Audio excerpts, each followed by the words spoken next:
Hello, everyone. Welcome to today's discussion. We are really glad to be here today, this cold afternoon. I hope you're all very fine. So we are here as champions with basic needs, basic rights, mental health champions. And Basic Needs, Basic Rights is a non-for-profit organization that does mental health awareness and also connects people with lived experiences of mental health to health. And we are just coming from the May, which was a mental health month. And in the course of that month, Basic Needs, Basic Rights, together with several partners, have been participating in a campaign called the 5-Week Challenge, which was basically to encourage people to undertake a course called the Quality Rights course. It's an online course, very simple, not long, and everyone can do it from wherever they are. And this program is an initiative by WHO in partnership with Ministry of Health, and it seeks to transform how we've been addressing mental health in our service system, in our communities, and what are the best ways of addressing them, and ensuring that human rights of people with psychosocial disabilities, people with mental health conditions are not being violated. So if you can do it, kindly do, because it's a very, very informative course on restructuring our mental health systems. And today we'll be talking about one of the very important aspects, which is recovery. And we are going to try and just discuss what recovery is understood to be, where are the myths, where are the misconceptions, what are the common barriers to recovery, and what are the things that can support our recovery. So I'm going to invite us to first introduce ourselves so that we can now get into the conversation in details, and I'll start and then I'll mention the different champions to introduce themselves as well. So I am Immaculate Wanjiko Karanja. I am a digital marketing consultant and a social media strategist, as well as a mental health advocate and a champion with Basic Needs, Basic Rights. Brian, can you introduce yourself? So my name is Brian Emmanuel, and I'm also a mental health champion with Basic Needs, Basic Rights. And professionally, I'm a digital consultant. I do branding consultancy, and I'm happy to be here again with Immaculate and the new champions. And I believe we're going to have a beautiful discussion this afternoon. So thank you so much, Immaculate. Thank you so much. We are so glad that you could join us, Fidiz. Hi, so my name is Fidiz. I am a mental health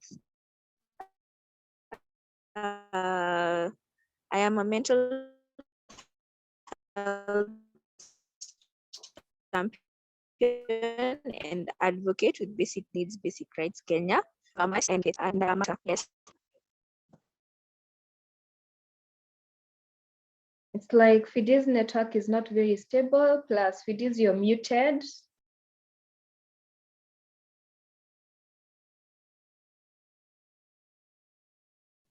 I think as we wait for... Can you hear me? Yes, you're back. Okay, have you heard what I've said? Can I repeat? Yes, please. Okay, so my name is Fides Wanjiro. I am a pharmacist and I'm also a marketer. I'm also a mental health advocate and a mental health champion with Basic Needs, Basic Rights Kenya. Yes, thank you. Thank you so much. We are glad that you could join us today. Mary, you can say hi to us.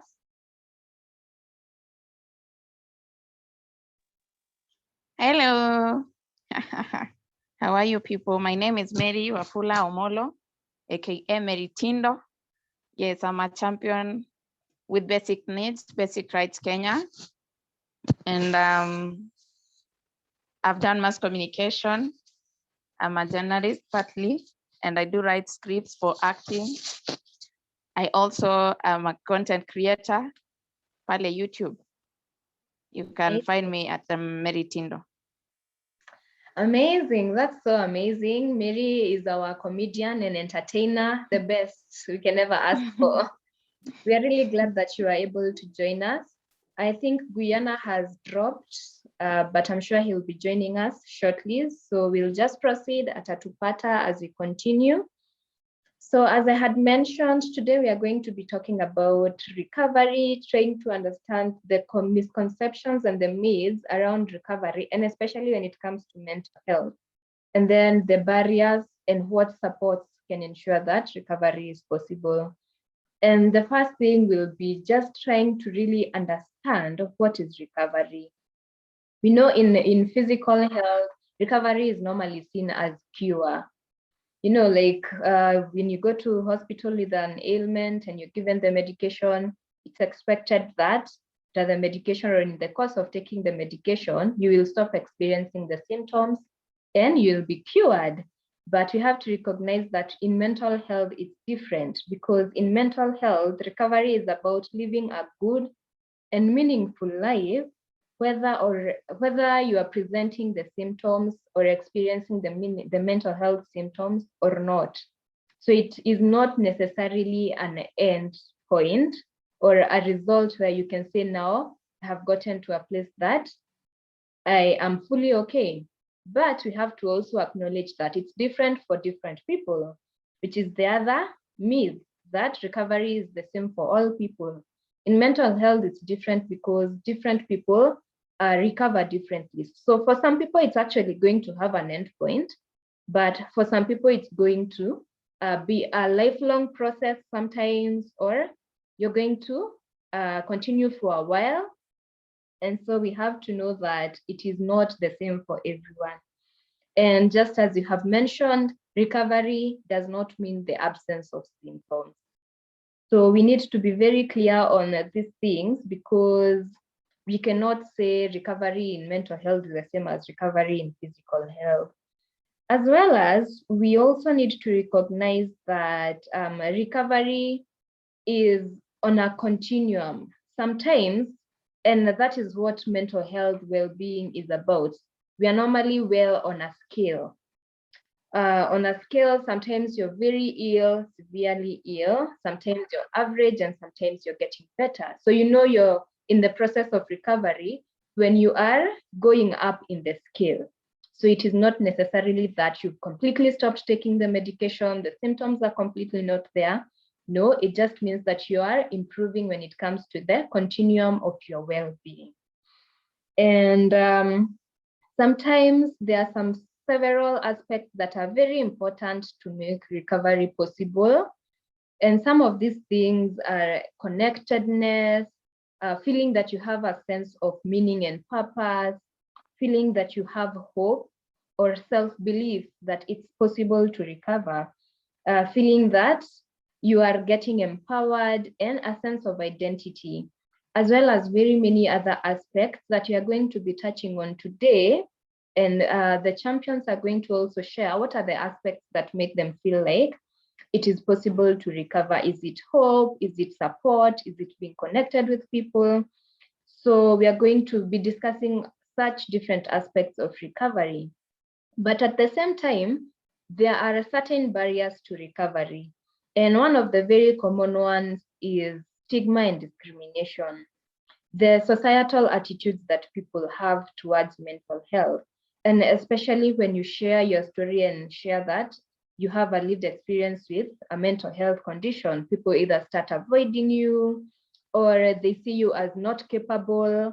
And when that happens, it's very detrimental to recovery, because you're not supporting this person to get better, you're making them feel bad about themselves. So stigma and discrimination has been among the very big barriers when it comes to recovery, and it is very wrong. And that is why we are doing this creation of awareness, so that we say that recovery is possible. It can and it does happen. Because most of the time when we look at maybe people who are severely ill in the community, in the marketplaces, we normally think that there is no hope for such a person. But recovery can and it does happen. The other barrier is lack of support, and especially from the people around us, from caregivers, from friends. When they don't understand our situation and they don't support us, it becomes a very slow process. And hence, that means that support being given is among the things that will ensure that the process is even faster. The other thing is lack of mental health services, especially because we are coming from a place where mental health has been neglected for a very long time. So access to services was a problem. Even the structures and the facilities and institutions of themselves are sometimes non-existent or very few, and the ones that are there, very poor conditions. But I'm glad that we are now participating in this advocacy and creation of awareness, and there's some effort to even increase the services, the facilities, this kind of education to teach that the quality of the standards need to improve. So we hope that the lack of mental health services is not going to be a barrier anymore as we continue with the advocacy and the creation of awareness. And lastly is the lack of hope or self-belief. Sometimes you might feel that it's not possible to recover. I have been doomed to this fate. But having the hope is a very, very big and important part of recovery. And it will go a long way in ensure that the recovery then happens much faster. So I'm going to invite the different champions to share with us from this conversation and from their experiences, what are maybe some of the barriers that have made recovery difficult? What are some of the support systems? What are some of the ways that have promoted recovery to be possible and even probably faster for the different champions who are here? Before that, maybe Guyana, you can say hi to us. We are glad to have you back. Hello. Hi. My name is Guyana Ojei. I'm a social worker, and I'm a champion, a mental health champion with with basic rights Kenya. And yeah, I think that's pretty much the part I missed. Yes. So we've just been talking about recovery according to the Quality Rights Program. And now we want to hear from the different champions how the journey has been for them, where they have found difficulties, where they have found support. So we can start with Brian. Brian, you can share with us what you think about recovery and how it has been for you. So thank you so much, Immaculate. So for me, the road to recovery wasn't easy because there are so many barriers that we all face when it comes to recovery, and the biggest challenge I would say is the stigma and discrimination, and also accessing services within our communities. And when you access the services, they end up being either expensive, which ends up being inaccessible at the end of the day. It's inaccessible because it's expensive. But what I would say is recovery is not just about uh, getting well or your mental health problem going away as people would think, but it's progressive. It's something that you work on every day. You need support from your peers, support from your physician, and also you need to take responsibility as an individual in order to continuously uh, recover or support your own recovery. So for me, that's all I can share for now. So thank you so much, Immaculate. Thank you so much, Brian, for sharing that and sharing that it's a process, it's progressive, it is not an end point. Thank you so much. Fides, you can share with us. Okay, so for me, my recovery, as Brian has said, was not as easy as it looks like. For it took months to recover, and I'm still recovering. It's not like I've stopped recovering. I'm still on the recovery process. You can hear me? Yes, I'm still in the recovering. Okay, so I'm still recovering. So like for me, the one thing that really helped me when I was in my recovery process was my family and my friends. So number one was taking medication, and number two was counseling. Counseling really helps a lot. Number three, a good support system, like from my family. My family is my biggest support system. So they really support me when it comes to decision-making process. They include me. When it comes to doing things, they include me. I feel part of the team. And that really helps in recovery because you feel like people value you, and that is very important. Another thing that has been key to my recovery was the fact that at least with the continuation, so like for me, I suffered from depression and I suffered from it because of school. So like now going back to school and having a good support system in school itself, and yeah, that one has been a really good support, as in has really been helpful to my recovery.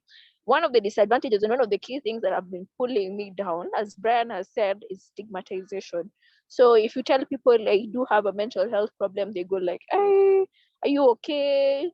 You know, they start treating you in a funny way. So for me, that one has been really one of the things that I've tried to avoid. I've tried to avoid telling people that I do have a mental health problem. And when I do tell them, I tell them in a simplified way. It doesn't have to look so complicated. That doesn't have to be in a way that they will stigmatize you or treat you unfairly, you know, or exclude you from decision-making processes. So that one has been key. Yes, that's what I'll say for now. Thank you so much, Fidis, for sharing that with us. It's very insightful, and we cannot emphasize enough the need for support. Support really does go a very long way to ensuring that recovery is possible. Mary, you can go next.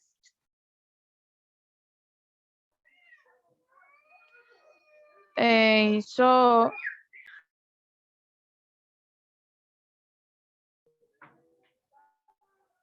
yes, so for me, my recovery was a process too, but I had very close family members who have been helping me to come out of it. However, it is not easy because of number one, the relapse, and number two, the stigma, whereby the society is thinking, yeah, ini shida ulijiletea, this is a problem you have to carry because you are the cause of it. So in any case, I usually tell people we should just stop stigmatizing every person because we are also very, very productive people in society. Yes. That is very, very, very true. Thank you so much, Mary, for bringing that to light, because it's very true. When you look at how people with mental health conditions and psychosocial disabilities are treated, you wonder why, because they are very, very functional. It's possible to have a productive life in work, in the family, as parents, and in very different spheres of life. So that is very, very true. And that is why we need to end the stigma and discrimination. Thank you so much. Guyana, you can share. Recovery for me has been quite interesting. Like my friends have shared there, my fellow champions have shared there. I've got my lows and my highs, and I'd want to appreciate the steps I've made so far in terms of getting to accommodate myself within my mental health illness. Once in a while, I had, and it was very difficult to speak about what I was going through, especially from even within my house or from my close family, that is my brothers and sisters. But again, I've embraced different methods of self-care that continuously has made me, realize other things about myself that I felt I'd neglected. And this has coupled up with counseling sessions that I have with my therapist has made recovery a bit easy for me. And nowadays, conversing about mental health issues is not a problem to me. And I'm breaking this word even in places where I work with people I work with. Every now and then I crack, I initiate conversations, and I owe that to the kind of recovery plan that I developed for myself. So saying it has been interesting is because I have had an opportunity also to meet with people who share the same issues with me and share within their recovery plans, borrowed what worked for them, and I counter mentor, allow them to mentor me as well as I counter mentor in terms of growth in this particular field. And as a social worker, I'm also obligated to provide an environment where people that are suffering or people that are living with the conditions the same as mine are also able to thrive. So for me, it has been a recovery journey for myself and also initiating a process for others too. Yeah. I think that's it for now. Amazing. Thank you so much for sharing that. And thank you so much for even giving yourself to support others who are going through the same journey. Brian, you want Hello, Immaculate. Can I, Kidogo, let me interrupt you. May I just say something also? Yes. Just to add. Yes. I also want to emphasize, for one to recover properly, they need to learn to take responsibility. Take responsibility of your actions. Don't blame people. And then number two, don't put what do I say? Let your emotions take control. Take responsibility of your actions. Take responsibility of each day of your life. Live each day at a time. Yes. Wow, thank you so much for sharing that. And it's very true. Taking control of your recovery process and ensuring that your emotions do not get into your way to hinder you from the recovery process. Thank you so much. Brian, you can add something? Yeah, so what I wanted to add is when we talk about recovery, just like we've heard from our champions, it's distinct. It's a distinct personal experience, also process and journey that individuals with a mental health problem or psychosocial disabilities, go through. And when you look at it belongs to the person, and it's unique to each and every person. So and when you look at that, the role of the mental health services is to provide an environment that encourages people like us and does not obstruct our efforts to recover. And in regards to that, when you look at the module and what the module is all about, the module on, because the module on recovery, it's in the, when you come to recovery, kokoyo module, yeah, recovery and the right to health. And Yes. in that module, there is the discussion on the promotion of mental health, the Yes. need to improve the physical health of those who have mental illnesses is also emphasized in the same module. And they have also given the practical recommendations for improving rehabilitation, as well as discussing the significance of the personalized strategies, as Guyana had said, those personal plans that people have. And they've also they've also matched this with the case studies and discussions and exercises that are used in the guidance. Also they're used in the quality rights, in the WHO quality rights, to help users engage with the concepts of human rights and recovery. And these are so useful. They are very useful when you come to developing things like peer support groups and advocacy for mental health, like what we're doing right now. Yes, that is very, very true and very important to highlight. Thank you so much. And it even brings us to the next part of what are the kinds of supports that are necessary so that recovery can be possible.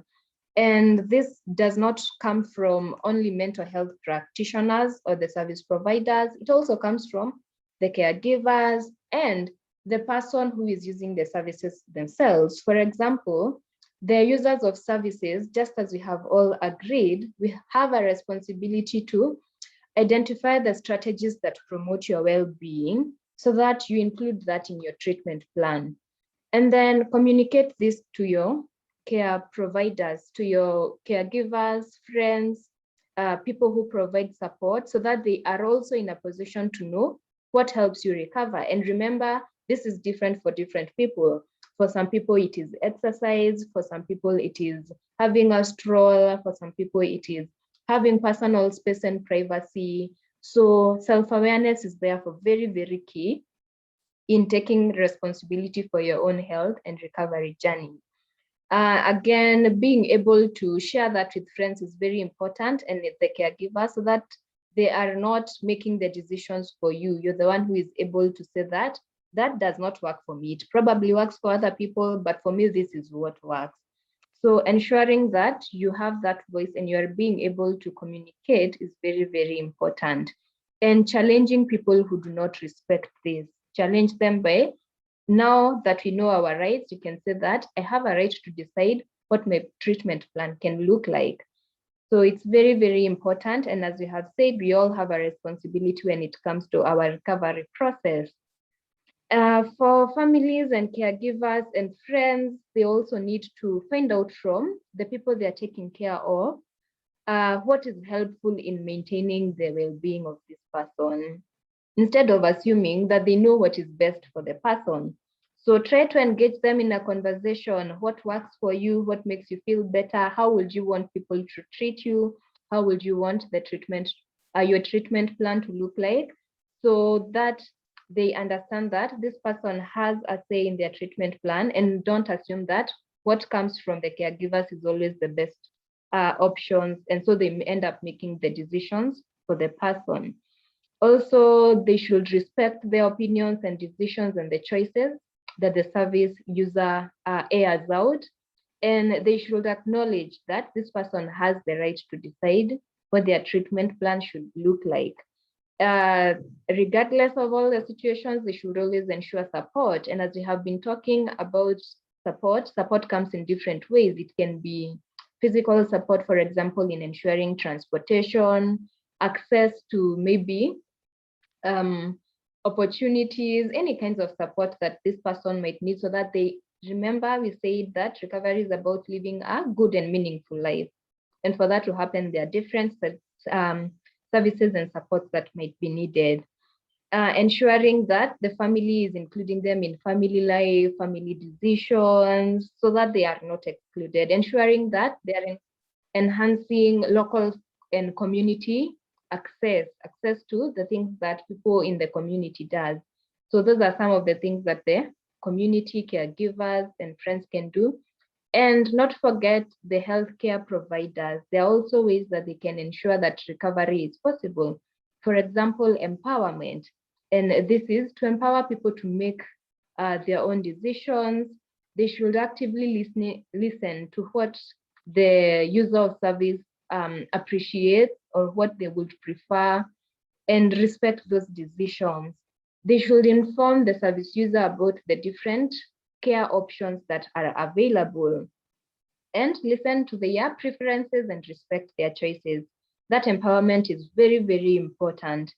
And the next thing is ensuring that the staff is trained, so that the staff is also able to handle the situation in the right ways. Most of the time, because of lack of staff training, there's a lot of disconnect, maybe even disrespect or coercion and violence because of lack of the proper training. And hence we emphasize that we all do the quality rights course, because it talks a lot into these issues. And the last one is ensuring that they connect people with support networks and services. This can be community services, it can be friends and family, it can be peers, peer support, it can be peer workers, to ensure that it is possible to build a social support network.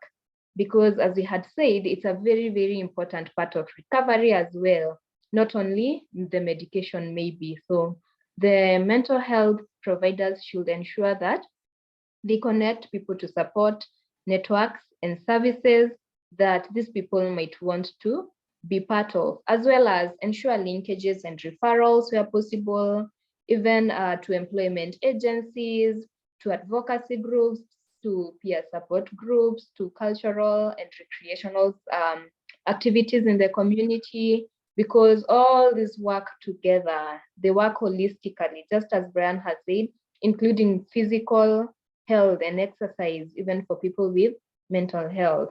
And if we have this information, it's going to be possible to ensure that recovery is possible. So that was the conversation that we were supposed to have today. And I hope that as much as this is the last conversation on the modules of quality rights, we'll still continue talking about it out there so that we continue creating awareness on mental health and the best practices and the best ways to reform our systems. So anyone who has something to say can share with us. Any closing remarks that we might have? Brian? Yes. So I wanted to add on what you just said on the recovery practices. Also, because the quality right, it's based on also the human. It's greatly based on human rights. Yes. Also, there's the promotion and the protection of individuals' legal and human rights, and this will help in cultivating dignity and respect for the individual, us persons with the mental health problem or psychosocial disabilities, and this can really help in challenging the stigma and discrimination that exists within our own mental health services and also in our communities. Yes. So that was just one thing that I felt that I should really share. So thank you so much for giving me that time. Thank you so much also for adding that. For me, my closing remarks will be just to emphasize and share with people that recovery can and it does happen. It is very, very much possible for recovery to happen, even for the severely ill cases that we might see in the community and we feel like there is no hope. Recovery does happen when the person is allowed to access the services and has the necessary support. Yes. Any closing remarks? Yes. My closing remarks is to urge people, those who have recovered, to come out and speak against it, against discrimination and stigma, and also help others to recover, because just speaking about it is therapy on its own. Very true, very true. And it's one of the responsibilities we have as the people with the lived experiences, just sharing our story so that others can also be encouraged in the process. Thank you so much. Any closing remarks, Guyana? I would say that recovery journey is worked by mainly the person that is suffering these particular illnesses. It cannot work without this person. So these people must be empowered in such a way that they are informed about the services, they are informed about the choices they are making, they are fully informed about treatment plans that are all there. So as they make decisions about what plan to pick, it's coming from a fully, consensual